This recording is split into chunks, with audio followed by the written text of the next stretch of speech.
بسم الله والصلاة والسلام على رسول الله. السلام عليكم ورحمة الله تعالى وبركاته. اليوم ان شاء الله في قناه احمد للطبخ والابداع جبت لكم هذه التدبيره. تدبيره يعني كيفاش نحتفظوا بالدجاج، كيفاش يعني نديروا وصفات ان شاء الله. مقبلين على شهر رمضان المعظم، وهذه الوصفات ان شاء الله راح ينقصوا علينا بزاف تعب وبزاف يعني افكار. يعني مجرد انك تكون عندك يعني وصفه هكذا خدمتيها ديجا عندك الفكره باش طيبيها، عندك ذاك اليوم الفكره واش راكي حديري. نقولوا بسم الله ونصليو على حبيبنا رسول الله ونروحوا نشوفوا واش راح نديروا. لهنا انا جبت زوج دجاجات كبار وشويه تاع ليكويس، يعني حوالي 4 هكذا شويه تاع ليكويس. لهنا كل واحد ومقدوره يعني. والفكره هذه ولا التدابير هذه راني ما درتهاش في يوم واحد، يعني راني درتها في حوالي 3 ايام 4 ايام، يعني خدمتها بالعقل.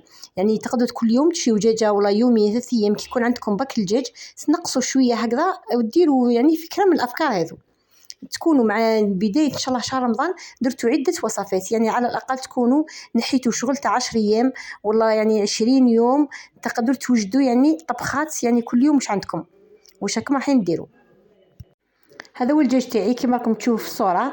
من الاحسن تجيبوا دجاج يكون شويه كبير، يعني قصدي يعني في ميزان كبير، يعني على الاقل 2 كيلو ونص 3 كيلو، لان راح نستغلوه في عده وصفات. تما نسحقوا يجينا الطرف كبير شويه. هنا كما راكم تشوفوا يعني غسلتهم نظفتهم نحيت لهم هذاك الزغب تاعهم هذاك الريش تاعهم، ويعني نظفتهم طريطره بيان ودرت لهم القارص شويه والخل والملح وريحوا بيان، ومن بعد خليتهم قطروا مليح مليح وشوتهم ايضا. يعني راكم تشوفوا الجلده تاعهم يعني ما نحيتهاش لاني حندير بها الوصفات.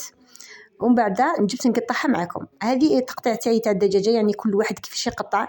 يعني تقطيع تاعي ككل يعني الجزائريين كل مرأة يعني في البيت يعني راهي تعرف تقطع الدجاج تاعها وديروا عده قطع وباهيين ومستيكين، ويعني كل حاجه وعندها مكان تاعها. العمل هذا ويدي شويه وقت، يعني تستغلوا هكذا منتصف النهار هكذا ولا يعني تخدموا فيه يعني العمل هذا ورا بعضه، ولا تقدروا كما قلت لكم تقسموه على يومين 3 ايام كل يوم ديروا يعني هكذا وصفه ولا زوج. راح تكونجليوهم وراح يعني ما يصير لهم والو. خاصه يعني رمضان ان شاء الله هاو قرب ما بقالوش بزاف، وكذلك يعني باش تبقى لكم شويه وقت باش تفرغوا للعباده. يعني رمضان ما نقعدوش دي فوا هكذا واحد يدخل من منتصف النهار حتى لأذن المغرب وهو غير في الكوزينه وصفه ورا وصفه، ومن بعد تتكل يعني في 5 دقائق ولا 10 دقائق يكونوا صاي. تسمى من الأحسن الواحد يكون عنده وقت للعبادة لنفسه. يعني المرأة من الأحسن يعني مرأة ونحس بكم من الأحسن تكون عندكم وقت لأنفسكم. كما هنا كما راكم تشوفوا راني نحيت هذوك الكويس وحدهم وراح نحي هذو الجنحين. طبعا نقطعهم هذه الجلده هذه اللي في الاماكن اللي ما نسحقهاش راح نرميها. كما الزدور راح نرمي لهم هذه الجلده تاعهم. هنا نحي هذو الجنحين هذو راح نقسمهم على 2 ثاني. ايضا هذوك تحمروهم يجيو هايلين، وايضا كديروا بهم روز والله هذو الايامات اللي قبل ما يجي رمضان يعني ثاني مليح تستغلوهم كامل تاكلوهم. كذلك العظم اللي راح نحيوه يعني كل حاجه راح نستغلوها، حاجه ما راح نرميوها في الدجاجه هذه. الكويس تاعي الجناح تاعي هذا قسمته على 2 كما راكم تشوفوا، ربما الصوره مش باينه شويه. ايضا الكويس تاعي نخليه كامل لاني راح نديسوزيه وراح نحشيه، يعني نوريكم الوصفه هذه. لهنا الجنحين كما قلت لكم راح نديروا بهم وصفات في خلال الاسبوع. بالنسبه للزدور راح نديروا بهم وصفات اخرين نرحيوهم ان شاء الله ونديروا بهم وصفات. كما راكم تلاحظوا اول حاجه راح نبدا بالكويس تاعي، راح نديسوزيهم نحيو لهم هذاك العظم تاعهم. لهنا هي سهله خلاص، يعني نديروا الشق كيما شفتوا، ومن بعد نحيو بالجزء كيما راكم هكذا تشوفوا كيعود الموس تاعكم ماضي والكويس تاعكم هذا نشف من الماء. يعني تغسلوه تقطروه مليح وقطروه يعني يحطوه في الثلاجه يقطر لكم يعني على الاقل يعني ساعتين 3 سوايع يشيح معكم جيدا، يعني ينشف لكم مليح. وبعد تجيو تنحيوه بالطريقه هذه، يعني تبعوا برك هي الطريقه بسيطه، المهم الموس تاعكم يكون ماضي مليح. بعد ما نحلو العظم هذا مليح نزيد نحلو مليح جيدا هذا الكويس تاعي ونقطعو هكذا نحي الكشي عندنا عندنا شويه طرف تاع الدجاج يعني خشين نحلوه مليح بالموس ولا نديرو فيه هكذا شقوق هكذا باش يطيب لنا مليح ويجي طري. وكذلك يعني دوكا نحطوه فوق سيلوفان بابي سيلوفان هذاك ونخبطوه جيدا، يعني نخبطوه برزامه ولا بهذيك الاداه اللي نخبطوا بها الدجاج تاعنا، يعني راهي تتباع ديك المارطو اللي نخبطوا به.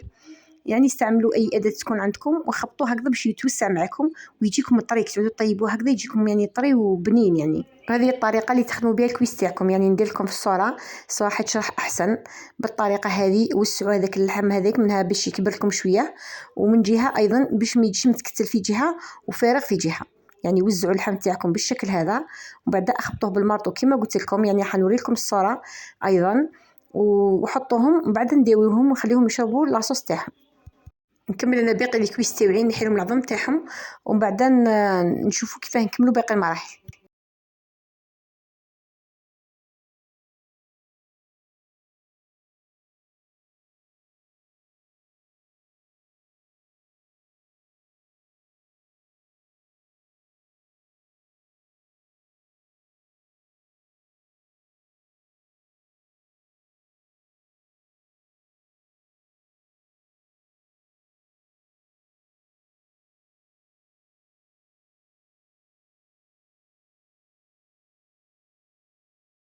بالنسبه للدجاجه الثانيه تاعي هذه، بعد ما غسلتها ونظفتها مليح مانيش راح نداويها خلاص.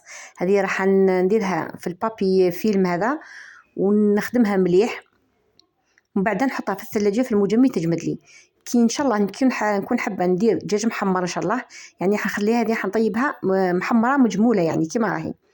راح نحطها تغلي لي شويه، تدي كونجلا وتغلي لي شويه في الماء والملح والفلفل الاكحل، تغلي لي شويه هكذا برك يعني تدخلها نص طياب. وبعدين نداويها مليح ونحشيها بالروز ولا باي حاجه كما تحبوا تحشيوها، ولا تحطوها في الساشي تاع الفور كما تحبوا نتوما، وندخلها الفرن تاعي وتتحمر لي وتجي ولا اروع ان شاء الله. الوصفه هذه يعني درتها معكم راهي معايا في القناه، درتها معكم يعني في عندها مده. يعني تقدروا تطلعوا عليها وتشوفوها يعني قبل ما يلحق رمضان. وطبعا ان شاء الله في رمضان اذا درتها راح نوري لكم ان شاء الله الفيديو تاعها. يعني نخدموها مليح، غطيوها مليح بالبابي فيلم. لهنا يعني كل واحد ومقدوره، كل واحد الاسره تاعو. يعني اللي في عائله كبيره تقدروا ديروا زوج دجاجات كيما هكذا، وتقدروا يعني تقسموا الدجاجه هذه على نصفين متساويين وتحشوهم وتحمروهم كل جزء يعني وحده. يعني كل واحد وحر في الطريقه اللي يحمر بها.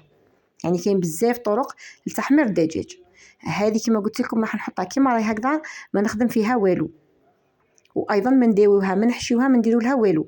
لهنا راني درت لها غير شويه تاع الملح مع الماء والخل والقرص، وشللتها مليح مصمصتها مليح وخليتها قطرت نشفت مليح، وندرت لها البابي فيلم كما راكم تشوفوا، وندخلها المجمد حتى الوقت اللي نكون راح نستعملها.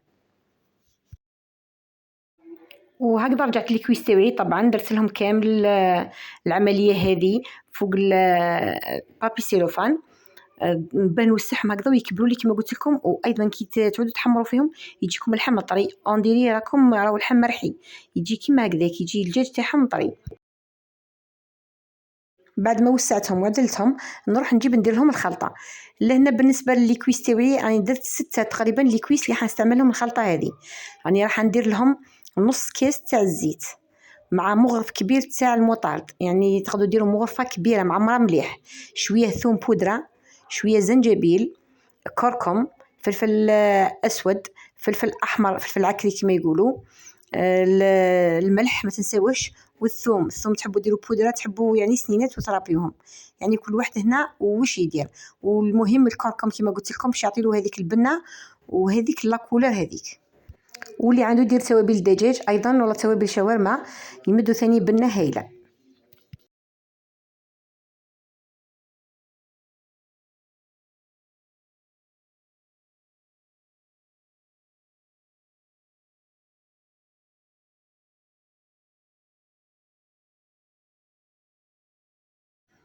لان المطار تاعي شويه يعني خفيف جاي شويه جاري. يعني تقريبا راه واحد المغرف كبير يعني معمر ولا مغرف ونص.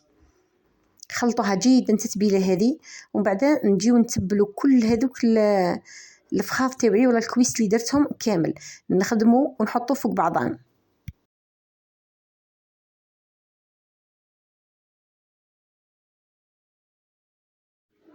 جيبوا بينسو هكذا ولا خدموا به، ولا تقدروا تخدموا بيديكم يعني تحسوا هذوك الاماكن وتخدموهم يعني ديروا لهم مليح.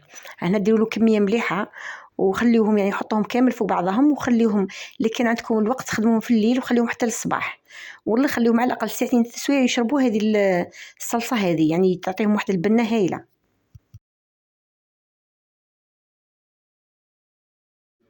وهذوما بعد ما كملتهم كامل نحطهم في الثلاجة على الأقل 3 سوايع 4 سوايع، وبعدين نروح ندير لهم الخلطة تاعهم. لهنا أنا كنت غليت شوية تاع الروز، يعني الروز لهنا راه نص طياب، ديروا حوالي فنجال وغليوه مليح، أي روز يكون عندكم، وخليوه نص طياب. هنا راهو غير في الملح، يعني عنده البنة تاع الملح شوية، وما تكثروش بزاف الملح، يعني في كل حاجة رانا رايحين نديرو. هنا حطيت مغرف كبير تاع البصل. البصل هذا تكونوا ترحيوها يعني قطع صغيره وتعصروها مليح من الماء، يعني هنا الحشو تاعنا هذا ما لازمش يكون فيه الماء. طبعا ربيت حبه جزر كبيره وعصرتها ايضا من الماء، وعندي شويه معدنوس وشويه دبشه ثاني عصرتهم الماء، يعني كل حاجه تنحيو لها الماء تاعها. وعندي كميه من الفيونداشي يعني حوالي 50 ألف هكذاك ولا 40 ألف تكفيكم. ونديرو التوابل تاعنا، فلفل اسود وكركم، ملح، زنجبيل، ثوم، ثوم درتو سنينات. يعني هنا التوابل نتوما واش تحبوا، التوابل تاع الدجاج يعني واش تحبوا نتوما، كزبر، واش تحبوا ديروا.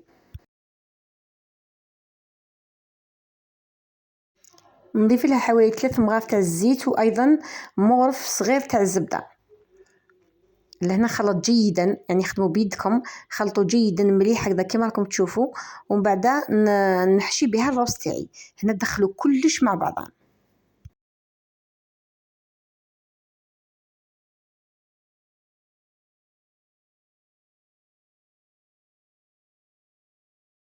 هذا هو الروز تاعي بعد ما وجدته اللي راح نحشي به الفخاذ تاوعي. لهنا نروحوا نجيبوا الفخاذ تاعنا نبداو نحشيوهم. اول حاجه نجيبوا البول تاع الشاربه كما راكم تشوفوا، يعني تقريبا قد الفخذ. نديروا خيوط هذو عمليه تاع زيد، ومن بعد عمليه تاع في، يعني راح نديروا 4 خيوط، زوج هكذا وزوج متعكسين، كيما يعني شغل تقسموا البيتزا ولا دي هكذا دي مورسو كما راكم تشوفوا هكذا.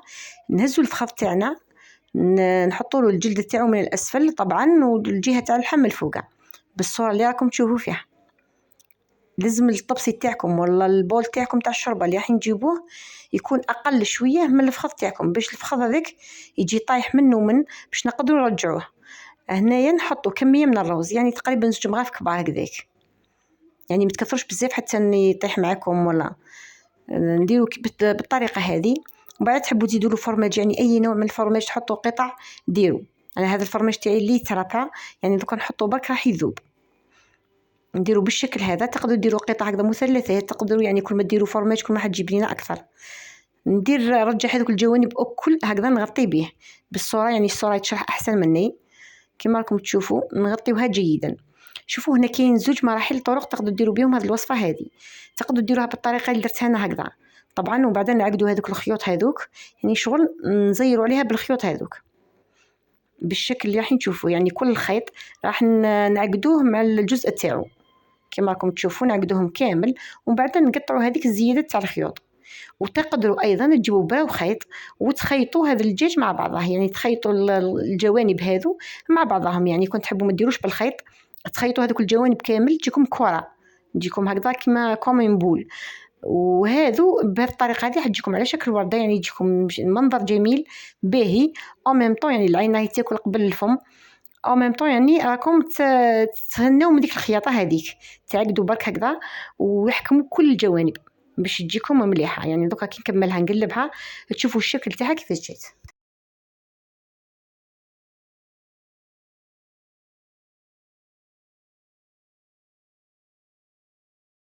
وهذه الساشي تاع الكونجيلاسيون اللي انا راح نخبيهم فيها، يعني نوريكم فيها. نديروهم هكذا، يعني 2 بول 3 بول 4 بول، يعني حسب ما تحبوا نتوما. لهنا نقلبوها، هذا هو الشكل تاعها كيفاش تجي شكلها جميل جدا. لهنا اللي يحب يديرهم حمر بزاف لهنا من الفوق نضيفوا مغرف تاع طماطم في الخلطه هذيك. هذو ما خدمت 4 ليكويس بالطريقه هذه، ودوكا راح نخدم هذوك الزوج ليكويس اللي بقاو لي راح نخدمهم رولي، يعني كيما الفيلي اللي نديروه يعني تاع اللحم، ولا بنفس الطريقه راح نحشيوه. لهنا الحشو يبقى اختياري، واش حبيتو تحشيو من داخل تحشيوه. نديرو الخطوط. شوفوا الخيوط تقدروا تشيو الشبكه من عند اللي يبيعوا لوازم الحلويات ويعني تاع الكاطو هذوك، ممكن تلقاو عندهم هذه الشبكه اللي نخدموا بها.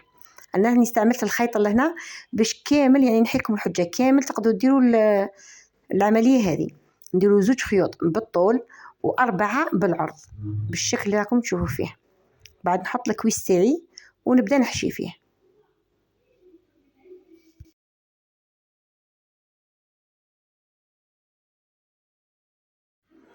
نحط الكويس تاعي هذا نعدلو مليح، ومن بعد نجيب له كميه تاع الفيونداشي نفرشها له هكذا، ومن بعد نحط له قطع كبيره تاع الفرماج. يعني من الاحسن يكون فرماج شويه يذوب، يعني نوعيه جيده شيدار ولا يعني موتزاريلا ولا يعني نوعيه جيده يعني، وديروا بخدموا بالفرماج اللي عندكم في البيت. نحط له قطع يكونوا شويه خشان، يعني نقطعوهم هكذا قطع. وتقدروا تخدموا بالمثلثات، يعني تقدروا تستغنوا على هذا، تجيبوا باطه برك هذيك تاع المثلثات وتحطوهم. نغطي مليح هذا الفرماج تاعي بالفيونداشي ايضا، يعني شغل نديروه هكذا رولي ولا هكذا، شغل نغطيوه مليح هكذا بالفيونداشي باش يتغطى لنا باش ما يذوبلناش كي نحطوه يطيب لنا في الفور. بعدا نجيبوا الكويس تاعنا هذاك نزو الطبقه منا نطلعوها ونزو الطبقه الاخرى، يعني حاولوا باش تغطيوه مليح، حاولوا قدر الامكان. طبعا يعني هو مش قد الكويس هذا، مكان يعني يكون عالي، مكان لاطي هكذا، مكان يعني ما يكونش كي بعضه. حاولوا باش تستيكيوه برك مليح وتجمعوه مليح. نعقد هذوك الخيوط كيما راكم تشوفوا كامل بالطول وبالعرض، يعني من الاحسن تبداو بالطول بالخطوط تاع الطول هما الاولين، يعني هذا درتو هكذا ومن بعد بديت بخطوط الطول كان احسن، ومن بعد ديروا تاع العرض تعقدوه برك هكذا بالطريقه هذه، يعني راح يحكم معكم، راح يجي هايل. من بعد كي يطيب ان شاء الله نحيولوا هاد الخيوط الكل.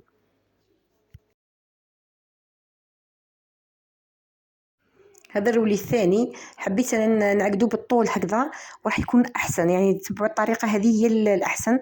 عقدوه بالطريقه يعني بالطول هذه الاولين هذوك الزوج، ومن بعد عقدوه هذوك اللي تاع الجوانب هكذا بالشكل هذا، يعني كي تقلبوه حتلقاو حاكم احسن من الاخر.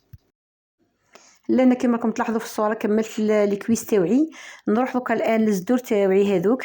لهنا طبعا دجاجه كامله قلنا درناها في الكونجيلاسيون، والزدور تاوعي هذو يعني بقاو لي غير 2 زدوره.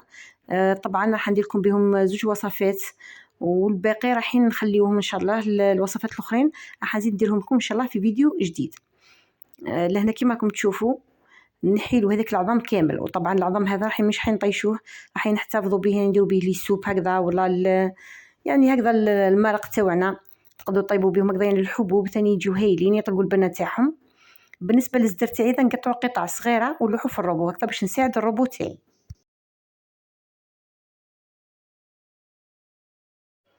بعد ما لحيتو تلحيوه ناعم، يعني ما تلحيوش قطع، والله لازم يكون رقيق بزاف، يعني يكون ناعم الدجاج تاعكم باش ما يفزتش معكم عفوا سكالوب تاعكم لازم تلحيوه ناعم، يعني باش كي تعودوا تخدموا في الوصفات يشدوا معكم وما يتحلوش.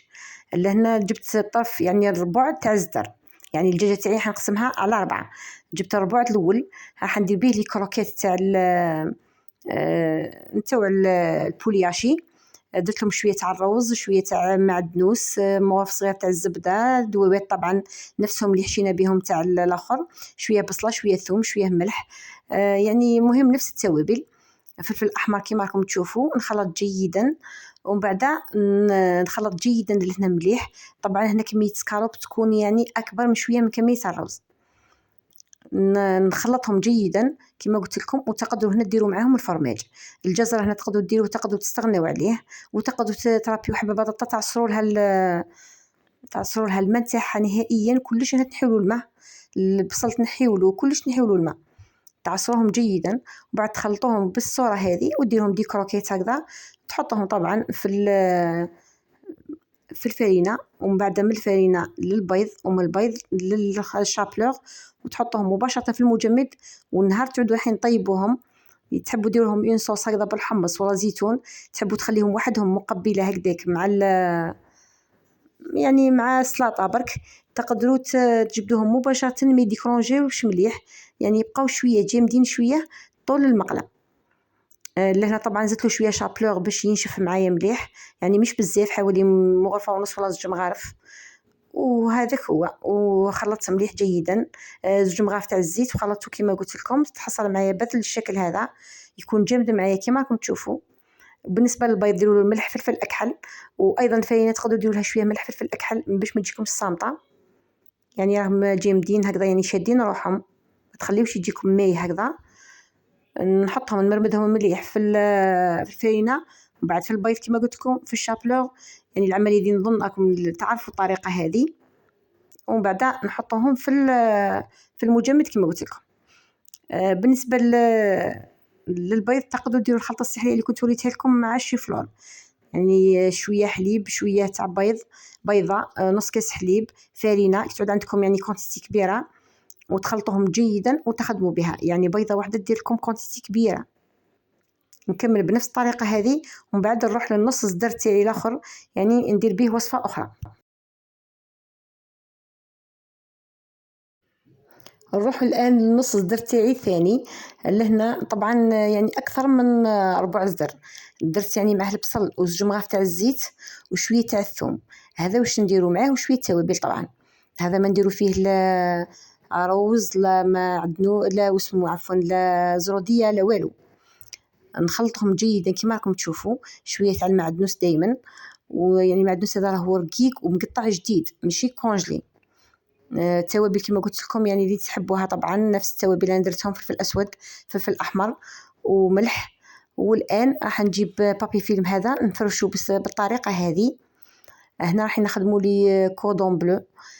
طبعا لهنا الحشو تاعهم يبقى اختياري، تحبوا تقدروا ديروا لهم دجاج مدخن، ديروا لهم فيونداشي، ديروا يعني واش تحبوا. انا حندير لكم بطريقه بسيطه جدا، يعني اي شخص يقدر يديرها. لهنا نحلوا البابي فيلم تاعنا بالشكل هذا، وبعدين نقسموا الخليط تاعنا على اثنين. النص نقرصوه في الجزء تاع البابي فيلم هذا الاول، والنص نقرصوه في الجزء الثاني، يعني في بابي فيلم اخر بنفس الطريقه.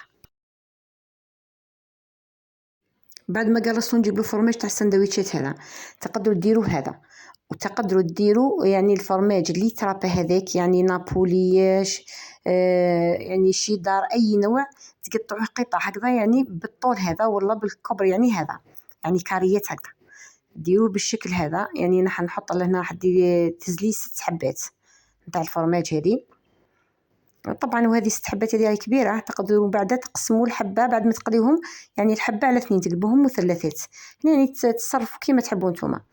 طبعا كل وحده نزيد لها طبقه من الفرماج تاع لهنا تاع البيدول ولا تاع مثلثات، ولا يعني نستعمل هذاك فرماج تاع وليد، يعني عنده ذوق بنين.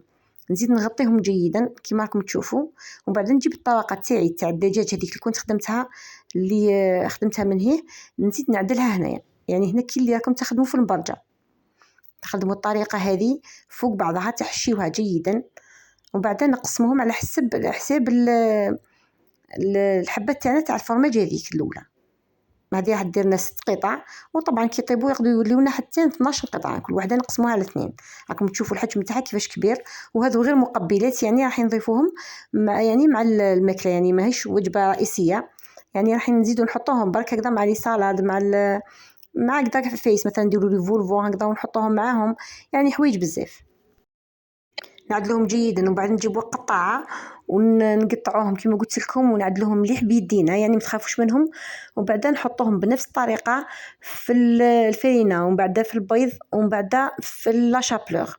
وتقدروا تقسموهم هكذا برك، تعدلوهم تحطوهم غير في الفرينه وتكونجليوهم. وتقدروا ما ديروهم لا في الفرينه لا في حتى حاجه، كيما راهم هكذا قطع تحطوهم كيما درت لكم تاع الهامبرغر، تحطوهم هكذا قطع وتجمدوهم، ومن بعد غير تجبدوهم تخدموهم بنفس الطريقه. يعني طريقه الفيديو هذيك يعني حطيته لكم، يعني بنفس الطريقه تحطوهم مباشره يتقلاو لكم. يعني هنا يعني احرار في الكو تاعكم، كل واحد وكيفاش يحب. لهنا فقط نوفروا كما نقولوا احنا الوقت والجهد، هذا ما كان. يعني نجبدوهم هنا مباشره، نجبدوهم من الثلاجه للمقله بالصوره هذه كما راكم تشوفوا. نحطوا لهم الفرينه، وبعد البيض ندهنوهم غير بالبينسو باسكو الحبه كبيره شويه، ومن بعد نروحوا لاشابلور. واللاشابلور تاعنا هنايا ما ديروهاش رقيقه بزاف كيما هذيك اللي نديروها هكذا نخلطوا بها، ولا خليوها شويه قطع باش تجيكم مقرمشين وتجيكم بنينه. يعني تدبيره حبيت نحفزكم شويه، ندير لكم شويه تحفيز. افكار بزاف بزاف، كاين افكار اللي تعرفوهم، كاين افكار يعني نعينوا بعضنا، نعاونوا بعضنا. يعني في فيديو واحد درتكم بقداش من فكره، وراح نزيد نعطيكم افكار اخرى ان شاء الله في فيديو اخر، لانه هذا الفيديو راح يجي طويل بزاف كي نكملوا جميع الوصفات. لهنا راح ديروها بالطريقه هذه كما قلت لكم، وراح تستفادوا بزاف بزاف من هذه التتبيلات، من هذه الوصفات هذو. يعني مم حتى وما تديروهمش، يعني هاي افكار كون يجيكم هكذا ضيف على غفله ولا تقدروا تعينوا روحكم يعني تلقاو عندكم افكار تديروهم. يعني نحطها بالشكل هذا، يعني حتى في السيني تاع الانوكس هذا حطيت عليه ساشي باش نجمدهم بالطريقه هذه. طبعا لهنا قلت لكم راني خدمتهم على 3 ايام. لهنا الدجاجه تاعي هذه راهي جمدت وجبتها لكم المجمد. طبعا هذا الجزء اللي بقى لي تاع الدجاج، يعني هو مرحي بزاف، درته بالطريقه هذه في ساشي وحطيته باش الطريقه هذه باش كي نستعملوا مثلا بوريك، نستعملوا في اي حاجه. وفي هذيك اللي درتها في لاشابلور خليت انا زوج حبات باش نوري لكم بنفس الطريقه تقدروا تخبيوهم هكذاك. وهذا طبعا اللي فيلي تاوعي، وهذو الفخاذ تاوعي بالطريقه هذه على شكل ورديت، ميم شكلهم يجي بريستيج. يعني تاخذوا معاهم هكذا صلصه تاع يعني تاع زيتون، تاع جلبانه، تاع حمص، يعني واش تحبوا هكذا وتقدموهم. تقدروا تقدموهم بيض، تقدروا تقدموهم صلصه روج.